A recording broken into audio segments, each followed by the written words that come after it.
So hello everyone. तो इस video में हम देखने वाले हैं कि कैसे एक आउटपुट निकालते हैं जावा में। तो मैं पहले फाइल का नाम दे देते हैं आउटपुट इन जावा।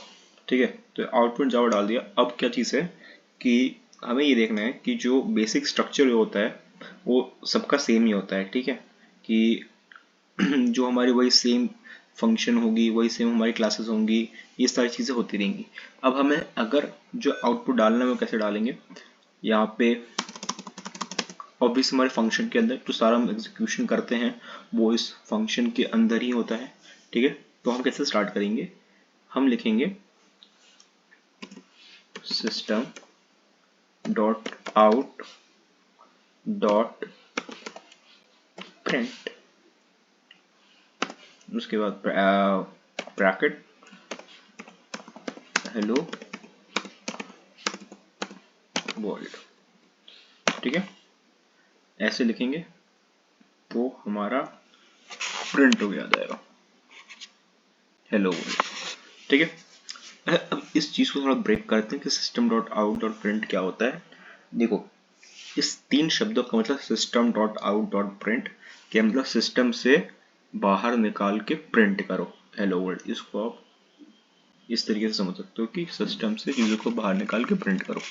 क्या प्रिंट करना है, जो भी इस ब्रैकेट में दिया हुआ है, ब्रैकेट में क्या कर्ली ब्रेसेस के अंदर दिया हुआ है हेलो वर्ल्ड। ठीक है, अब अगर मैं चाहूँ लिखना वापस system dot out dot print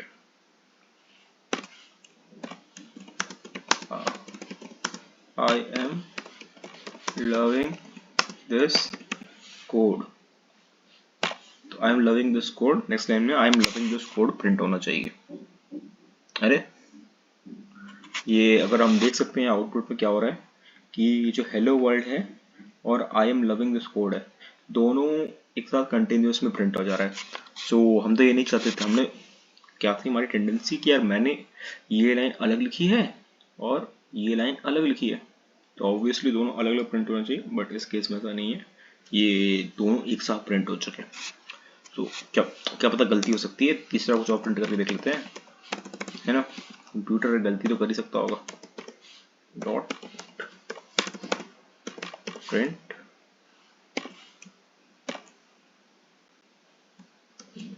my dear code please run properly. अब तो चल जाना चाहिए यार, अब तो रिक्वेस्ट भी कर दी है, तो आई गेस ये चीज़ चल जाएगी।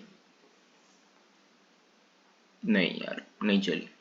तो हम क्या कर रहे हैं, एक प्रॉब्लम में आ रही है, क्या आ रही है कि हमने अपनी तीन स्टेटमेंट्स को प्रिंट करा है। ठीक है, और तीनों को मैंने अपने जो कंपाइलेशन विंडो है उसमें अलग अलग लिखा है ना। Line number 4, line number 5, line number 6 में हो रहा है। बट क्या दिक्कत हो रही है, जो आउटपुट में प्रिंट हो रहा है ना, तो क्या इशू हो रहा है कि ये एक साथ प्रिंट हो रहा है। तो जब एक साथ प्रिंट हो रहा है तो एक इशू है। अब इस इशू को हम रिसॉल्व कैसे करेंगे, दिक्कत क्या है, हमने जो है फंक्शन यूज करा है ना प्रिंट, उसमें इतना ही पोटेंशियल है कि वो उस चीज को प्रिंट करे। ठीक है, प्रिंट की जो फंक्शनैलिटी है वो इतना ही कर सकता है क्या, कि उसके अंदर जो भी लिखा है वो उसको प्रिंट कर देगा। क्या बोला मैंने, प्रिंट जो फंक्शन है उसकी यही फंक्शनैलिटी है कि वो उसको केवल प्रिंट कर सकता है बस, वो नेक्स्ट लाइन पे नहीं भेज सकता। क्या बोला मैंने, कि वो केवल प्रिंट कर सकता है, वो नेक्स्ट लाइन पे नहीं भेज सकता। तो अगर नेक्स्ट लाइन पर नहीं भेज सकता तो मतलब हम जो चीज चाहते हैं उसके लिए हम प्रिंट यूज कर नहीं सकते। इन दैट केस क्या ऑल्टरनेटिव हमारे पास, तो एक फंक्शन होता है प्रिंट एल। ठीक है, एल एन, ये फंक्शनैलिटी नेक्स्ट लाइन पे हमें भेज देता है ये function.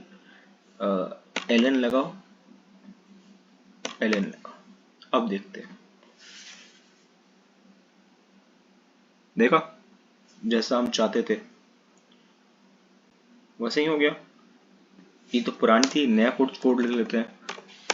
System dot out dot print ln. Now I think code is fine.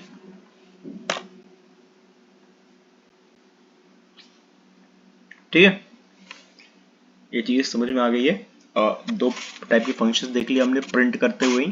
पहले तो ये देखा कि system dot out dot print से हम किसी भी स्टेटमेंट को प्रिंट कर सकते हैं, ठीक है। बट जहां तक बातें आती है मल्टीपल स्टेटमेंट्स को प्रिंट करने का, तब हमें क्या करना होता है कि हमें प्रिंट एलन फंक्शन यूज करना होता है। कि प्रिंट फंक्शन केवल प्रिंट करता है, वो नेक्स्ट लाइन पे नहीं भेजता हमें नेक्स्ट स्टेटमेंट को नेक्स्ट लाइन पे प्रिंट होने के लिए, वो उसी पर्टिकुलर स्टेटमेंट से कंटिन्यू करता है। सो इस एम्बिग्यूटी को रिमूव करने के लिए हम प्रिंट एलन का इस्तेमाल कर रहे हैं, जो कि क्या करता है कि जो भी हमारी स्टेटमेंट होगी उसे प्रिंट करेगा और afterward it will move on to the next line, ठीक है। तभी हेलो वर्ल्ड जो है वो हमारा कंप्लीट होते ही सीधा नेक्स्ट लाइन पे स्टार्ट होता है, I am loving this code, ठीक है।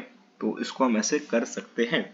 अच्छा, क्या एक और ऑल्टरनेटिव है इस चीज का कि एलन की जगह कुछ और लगाया जाए? हाँ जी, तो है, एक और ऑल्टरनेटिव है। पहले एलन मिटा देते हैं, ठीक है। आपको क्या करना होगा,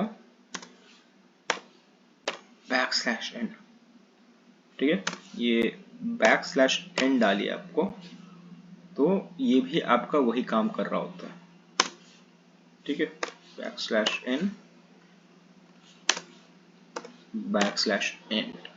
अब क्या कर रहा है, देखो अभी भी प्रिंट की क्या फंक्शनैलिटी है कि मैं प्रिंट करूंगा जो भी इसमें दिया हुआ है। तो मैंने क्या किया, हेलो वर्ल्ड प्रिंट कर दिया, और अच्छा नेक्स्ट लाइन डालने के लिए बोल रहा है, इसको प्रिंट कर देता हूँ, मेरा काम तो प्रिंट ही करना है ना, ठीक है। वो कमांड है, मैं फॉलो कर देता हूँ। कमांड फॉलो कर दिया होगा उसने, कमांड फॉलो कर दिया। एक से हटा के देखता हूँ, फिर आपको पता चलेगा कि कहाँ दिक्कत थी, ठीक है। तो आई गेस ये जो तीन चीजें थी हमारी, उसमें मुझे लगता है आपको चीजें समझ में आ गई होंगी। कि बैक स्लैश एन डाल देता हूँ एक बार फाइनली, ओके। तो मुझे लगता है आउटपुट जावा में हम कैसे निकालते हैं उसमें आपको सारी चीजें समझ में आ चुकी हैं कि system dot out dot print होता है हमारा, जिससे हम चीज को प्रिंट कर सकते हैं। बट प्रिंट का जो फंक्शन होता है वो उतनी ही चीजें प्रिंट करता है जितना हम कंटेंट में डालते हैं, उससे ज्यादा वो कुछ भी और चीजें नहीं करता। तो इसीलिए हम प्रिंट एलन का इस्तेमाल करते हैं, और यूजुअली इस पूरे आगे के सारे वीडियोस हम प्रिंट एलन का ही इस्तेमाल कर रहे होंगे, जिससे हमें पता चलेगा चीजें कैसे प्रिंट की जाती हैं, और प्रिंट करने के साथ ही वो नेक्स्ट लाइन में चली जाती है, जिससे जो हमारी नेक्स्ट लाइन आएगी वो हमारी एक नई लाइन से स्टार्ट होगी, ना कि उसी में वापस कंटिन्यू हो जाएगी। और एक तीसरा टाइप जो वो वही काम कर सकता है, तो प्रिंट फंक्शन के साथ अगर मैं एलन नहीं लगाना, तो प्रिंट फंक्शन के साथ अपने जो हमारा जो स्टेटमेंट हमें प्रिंट करनी है उसके साथ हम बैक स्लैश एन लगा सकते हैं, जो कि हमें सेम तरह की हेल्प दे रहा होगा, ठीक है। सो इस वीडियो में इतना ही, आगे की वीडियोस में और भी कई कई चीजें देखेंगे। Till then, good bye.